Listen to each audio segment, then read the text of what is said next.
Hear how synchronous and asynchronous student expectations can differ among professors.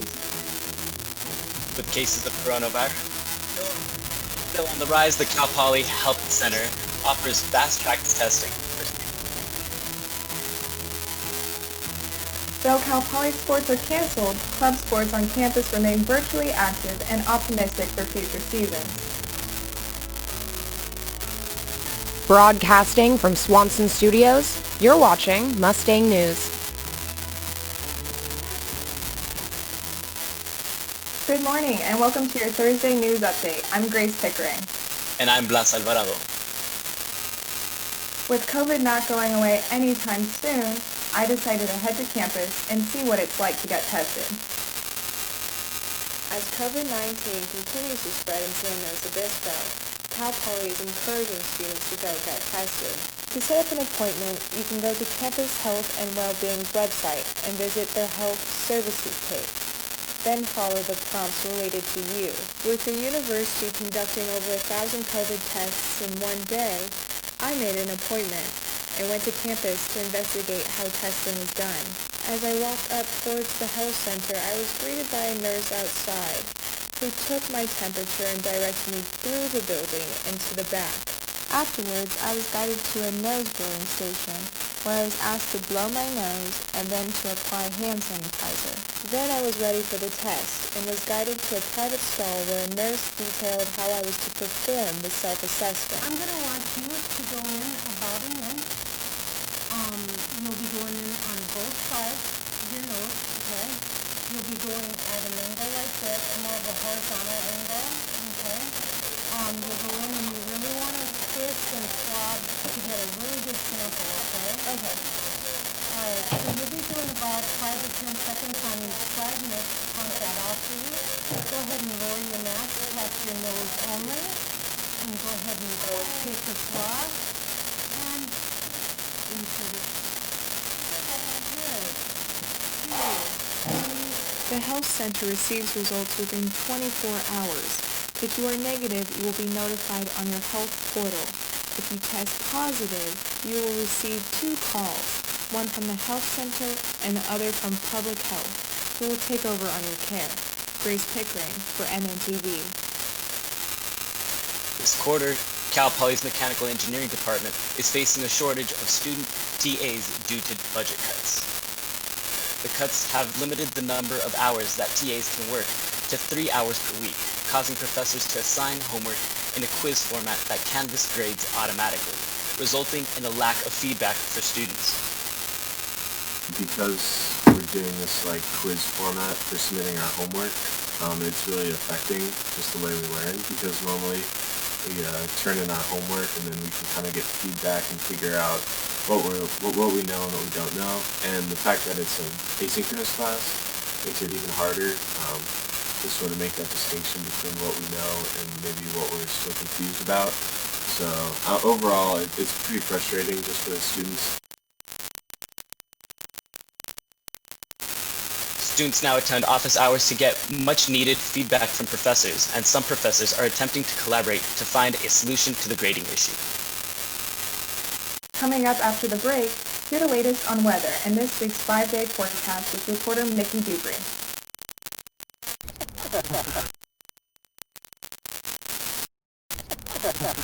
Maria, so how's work? It was 4th period biology. Our students just weren't getting how easily viruses spread. So Miss Bella and I had them role play a zombie virus outbreak. By the time they had all learned the lesson, all the living were dead. Hey, how's your job going? That big sales meeting I planned? Next year, I might get to go. Cool. See on page 4 that the projections need to be earthquake next Thursday. Seriously? Thursday? Can't do that. This is really inconvenient. I have yoga that day. I have no time for this. So. I can't do Thursday, but I can do Friday. Disasters don't plan ahead. You can. Talk to your loved ones about how you're going to be ready in an emergency. Don't wait. Communicate.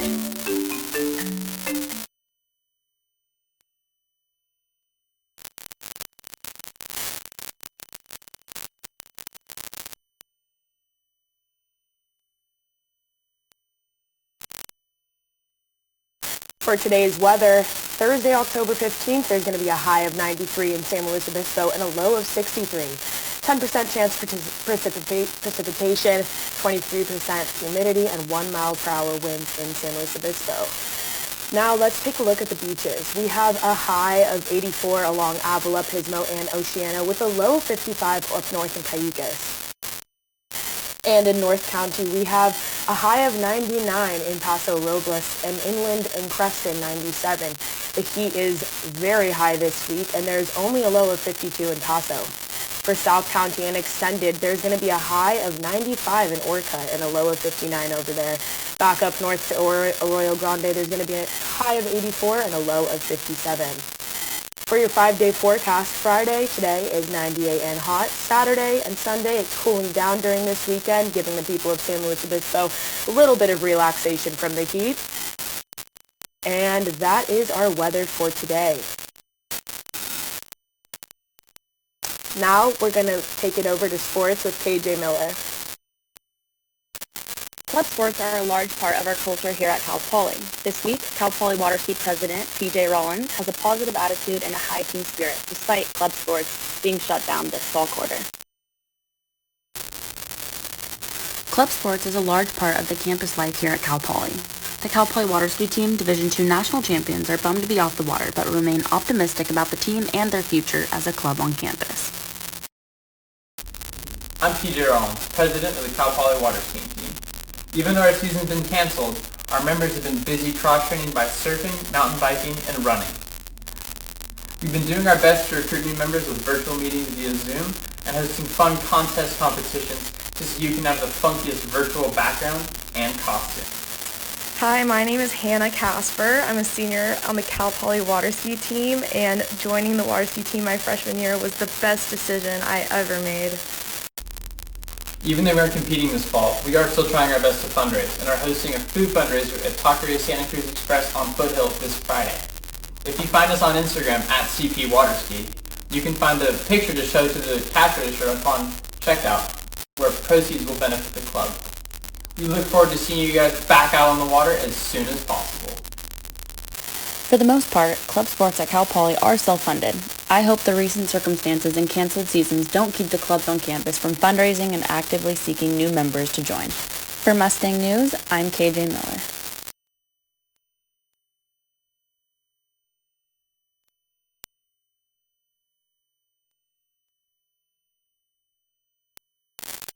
Cal Poly's TAP program is making its mark in the community during COVID-19 by recently offering some comfort and support to local San Luis Obispo families and students.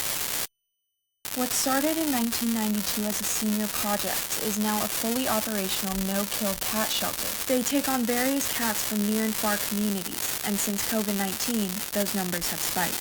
It's great because while we saw an increase in surrenders and an increase in strays coming in, we also saw a huge increase in adoptions and fosters. So the increase was definitely made up for by people coming out and getting involved in fostering and adopting. People were really interested in quarantining with cats. It made a huge difference, and I think that's the main reason why we had so many people coming out and wanting to foster and adopt. Madison Tufts said that the effects of COVID-19 had a major impact on her decision to foster 2 small kittens. I mean, I put my energy more towards them now and not just doing random things. It's nice knowing there's something to do because with online classes, I feel like I'm just at home all the time, and it's nice to have someone to cuddle with. So yeah, it's really nice. As the issue of COVID-19 persists, people continue to turn to animals to help cope with being at home and deal with their mental health. People, they also, they get the socialization with a cat. It's very therapeutic to have a cat, especially one that you're working with and you're building, trust with them. You're giving them a chance, and, they give you a chance in turn. But as for the psychological side for people, it's a natural thing to go and look for something that will bring you joy, and so that's what people are doing. If we properly informed people and talked about it and started to make resources for mental health a little bit less taboo, or would see the benefit in having an animal. According to Gingras, finding a pet to help your emotional health is a great first step, but the end goal should be taking recognition of the change in your health and using that pet as a tool instead of a solution. For Mustang News, I'm Gabriela Saliba.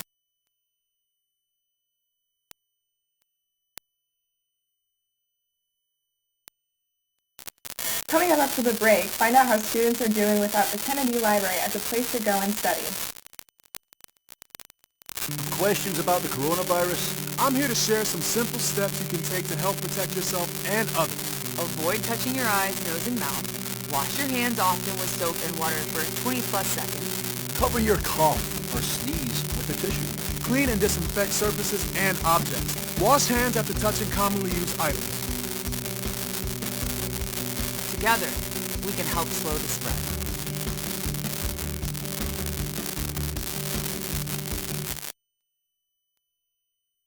I got some oxy after I hurt my neck. Asynchronous and synchronous. First I took them to feel better. Then I just kept taking them. I didn't know they'd be this addictive. I didn't know how far I'd go to get more.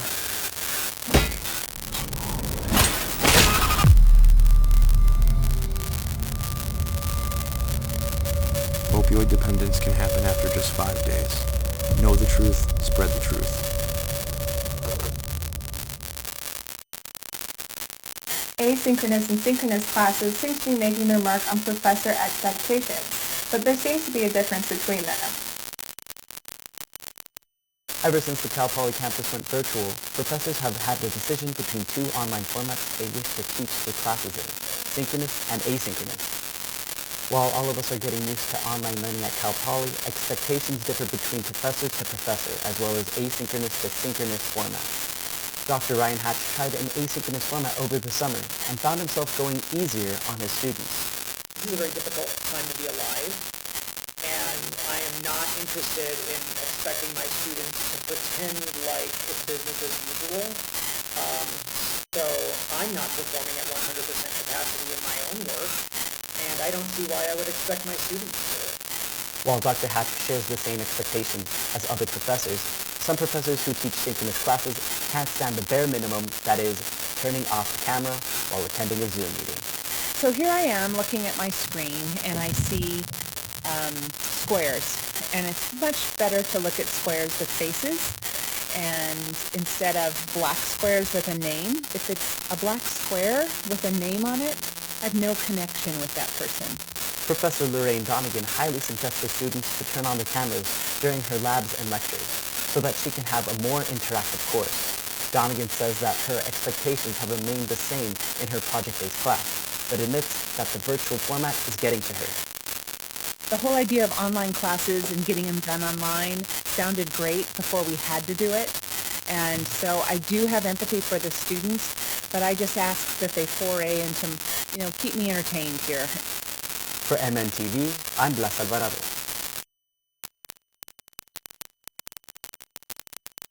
And that's all for your Mustang News Update. Thank you for joining us. I'm Grace Pickering. And I'm Blas Alvarado. Thank you for listening, and catch us next time, next Thursday. And have a great day, San Luis Obispo.